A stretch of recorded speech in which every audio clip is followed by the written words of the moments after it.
From 1970 to 2011, the LA Clippers were the laughingstock of the NBA. They made the playoffs just 7 times in 40 years, winning only 2 playoff series, and were by far the worst franchise in the NBA. But then they drafted one of the most athletic power forwards ever and traded for the best point guard in the league, and Lob City was born. Here comes Griffin! However, despite all the highlights and the promise of winning a championship, they failed. So, just how good was Lob City actually? The Clippers finished the 2009 season with just 19 wins and 63 losses, and were tied for the second worst record in the NBA. The Clippers had an 18% chance to get the first overall pick, but after years of losing, Lady Luck was finally on their side, and they won the right to pick first in the upcoming 2009 draft. The number 1 pick in the 2009 NBA draft will be made by the Los Angeles Clippers. And even though the 2009 draft class was filled with great guards such as Steph Curry, James Harden, DeMar DeRozan, and Drew Holiday, the Clippers' choice was easy. With the first pick in the 2009 NBA draft, the Los Angeles Clippers select Blake Griffin. Blake Griffin just came off one of the most dominant seasons in NCAA history, where he averaged 22.7 points, 14.4 rebounds, and 2.3 assists per game, breaking a ton of rebounding records. Strong as an ox, with big hands, freakish athleticism, toughness, and an impeccable work ethic, Griffin was out-hustling and out-muscling every opponent that came his way. Even though his offensive game was unpolished, Blake was like a wrecking ball, and he often made other college big men look like little kids, winning all the major awards for Collegiate Player of the Year. Blake immediately proved his class in the NBA Summer League, winning the MVP. But then, a disaster. Anyone live up to that? Telfair! Oh, wow! A monster jam! In the final preseason game, Griffin landed awkwardly after a dunk, resulting in a stress fracture of his kneecap. After several weeks of hesitancy, the doctors opted for surgery, and Griffin was ruled out for the season. Without their prized first pick, LA had another losing season, with 29 wins and 53 losses. In the 2010 draft, they had the 8th overall pick, which they used on Al-Farouq Aminu, missing out on Gordon Hayward and Paul George, who got selected 9th and 10th. However, when the 2010 season started, Griffin was finally healthy and quickly showed why he was one of the most talented players to ever suit up for the Clippers. Blake scored 20 points and grabbed 14 rebounds in his NBA debut. And in his 14th career game against the Knicks, he finished with 44 points, 15 rebounds, and 7 assists. That game marked the beginning of a 27-game streak where he finished with a double-double, the longest rookie double-double streak since 1968. Griffin was selected by the coaches for the All-Star Game, becoming the first rookie since Tim Duncan with that accomplishment. He also appeared in the slam dunk contest, where he absolutely dominated the competition, highlighted by his dunk over a car. You gotta believe!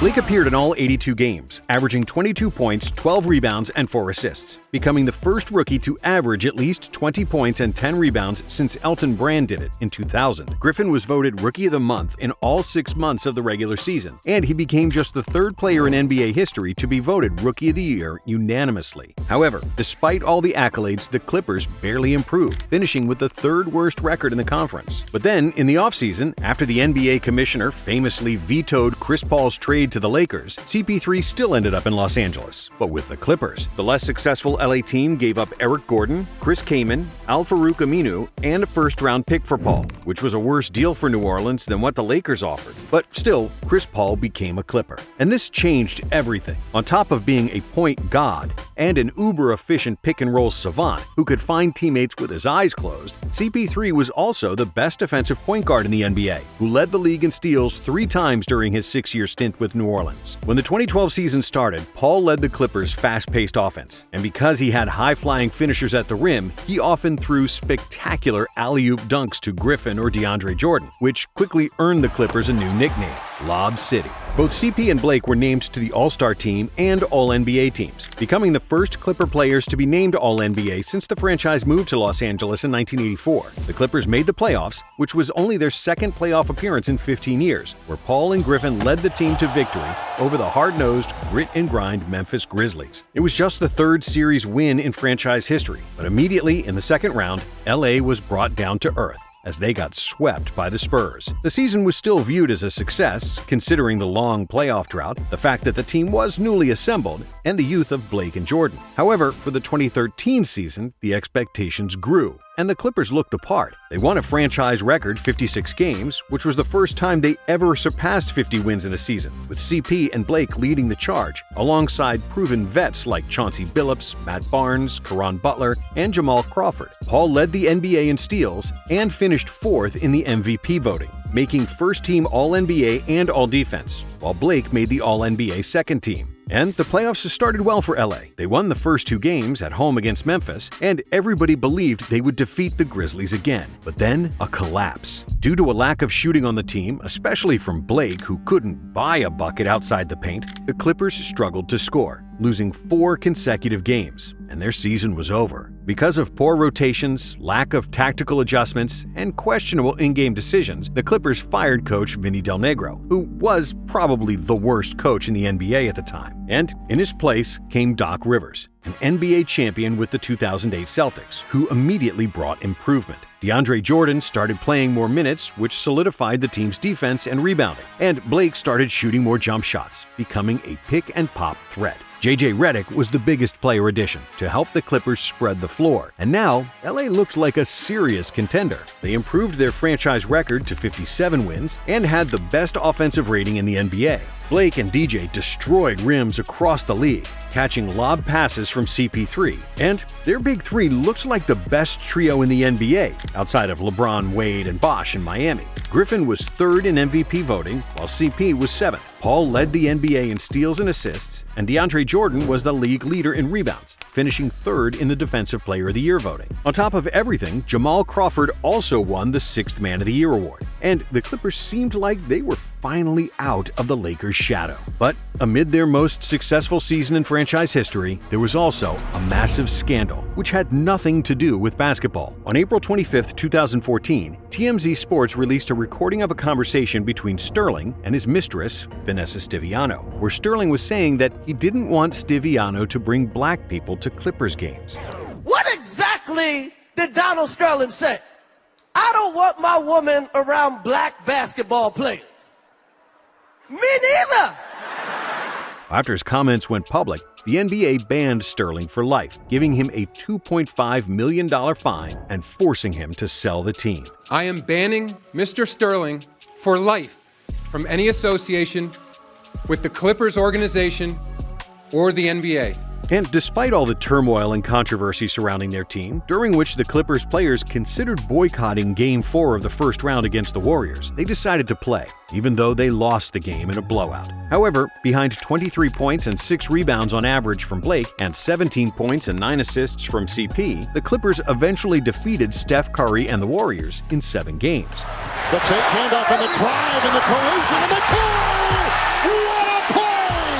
And their second-round matchup against OKC was just as nail-biting, with the Thunder and Clippers trading punches and exchanging leads throughout the series. Both teams won 2 games, and Game 5 was another close contest, but it looked like it would go the Clippers' way. Paul with the jumper. Yes! As they held a 7-point lead with 49 seconds remaining. But then, Chris Paul committed 2 costly turnovers and fouled Westbrook on a 3-point attempt. Down by 2, Westbrook for the lead.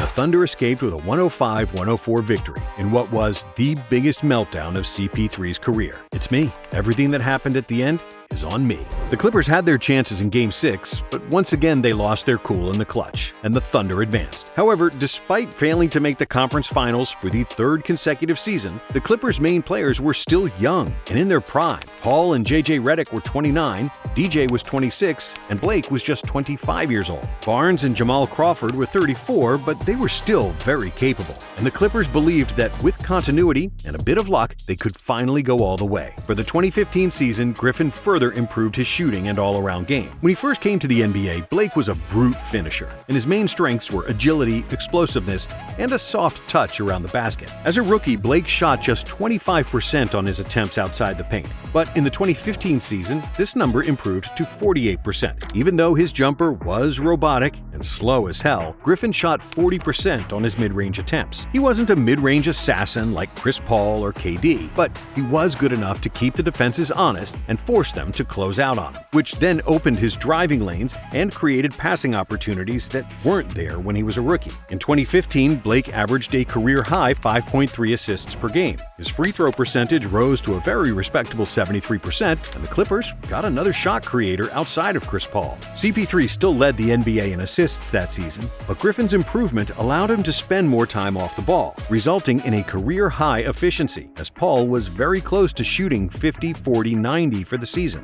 DeAndre Jordan also improved, averaging a league-leading 15 rebounds per game, as well as 71% shooting from the field, the second-best field goal percentage in NBA history. DJ made the first-team All-Defense, just like Chris Paul, who also got named to the All-NBA First Team, while Blake made the third team. JJ Redick also played the best basketball of his life, averaging 16 points per game and making a career-high 44% of his three-pointers. The Clippers were firing on all cylinders, once again finishing the season with the best offensive rating in the league, and it looked like this was finally going to be their year. But in the first round of the playoffs, a tall task awaited the defending champion San Antonio Spurs, and after 5 games, it seemed like the Clippers were in trouble, as the Spurs held a 3-2 lead in the series with the upcoming Game 6 in San Antonio. However, thanks to 26 and 12 from Blake and 19 points and 15 assists from Paul, the Clippers forced a Game 7. And then, in the deciding contest, a disaster. Chris Paul injured his hamstring in the first quarter, and it was a question whether he could continue the game. But Paul persevered and played through the injury, in what was maybe the best game of his career. CP3 hit 9 of his 13 shots, including 5 of 6 for 3, and a game-winning floater over Tim Duncan that clinched the series.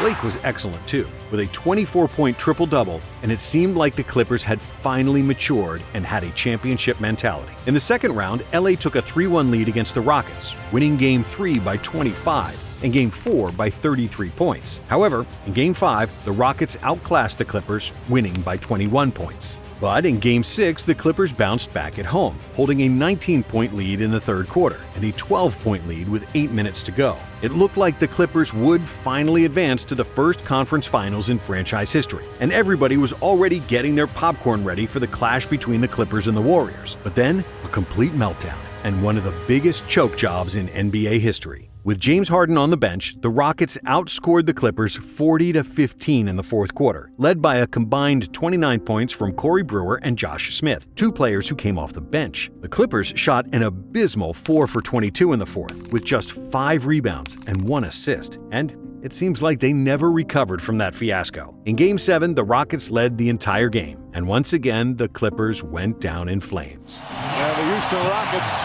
what an impressive win here on their home floor. Despite their big three playing fairly well the entire series, the Clippers' role players failed them in this series, especially Jamal Crawford and Matt Barnes, who took a lot of shots but made just 34%, including a horrible 23% for 3. For the 2016 season, the Clippers retained their key players, apart from Barnes, who was replaced by Jeff Green, and vets such as Paul Pierce, Josh Smith, Lance Stevenson, and Luc Mbah a Moute, who also joined the team to bolster the bench. However, their success was hampered by injuries and the suspension of Blake Griffin, who was out for 6 weeks because he injured his hand while punching a member of the Clippers staff. This incident was the first public sign of trouble in the locker room, as the Clippers' chemistry started to deteriorate. Overall, Blake missed 47 games of the season, but he was able to come back before the start of the first round of the playoffs against Portland. Even though it was painfully obvious that Blake was still nursing a quad injury and wasn't at 100%, the Clippers still comfortably won the first 2 games. Portland won Game 3, but in Game 4,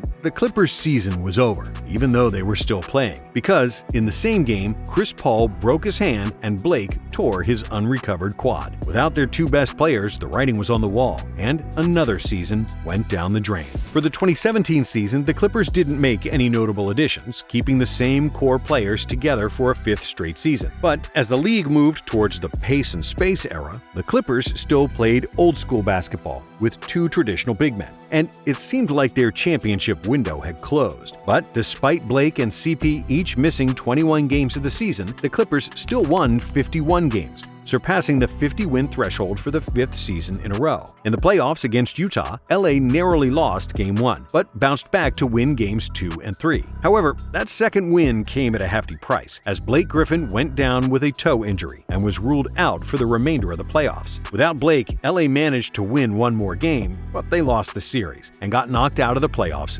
again. It was clear that this team couldn't stay together anymore, and in the offseason, the Clippers decided to trade Chris Paul to Houston, unwilling to offer him another max deal. Desperate not to lose both superstars, the Clippers gave Blake Griffin a 5-year, $173 million contract. They even organized a fake jersey retirement for Griffin, convincing him that he'll be a Clipper for life and that they'll build a championship team around him. It was a jersey retirement ceremony, and then Sandra Day sang Rise Up. It was like one of the craziest things I've seen. Even though he cringed at the jersey retirement, Blake didn't cringe at the money, so he decided to stay. But when the season started, it was clear that the plan was not working, and that the Clippers weren't even a playoff team, let alone a contender. After just 33 games, and a few months after they told him he'd be a Clipper for life, the Clippers traded Blake Griffin to Detroit, which officially marked the end of Lob City. It was a 6-year stretch, filled with memorable highlights, plenty of dunks, and unprecedented success for a franchise that had never won anything. Lob City made the Clippers relevant for the first time, and from that perspective,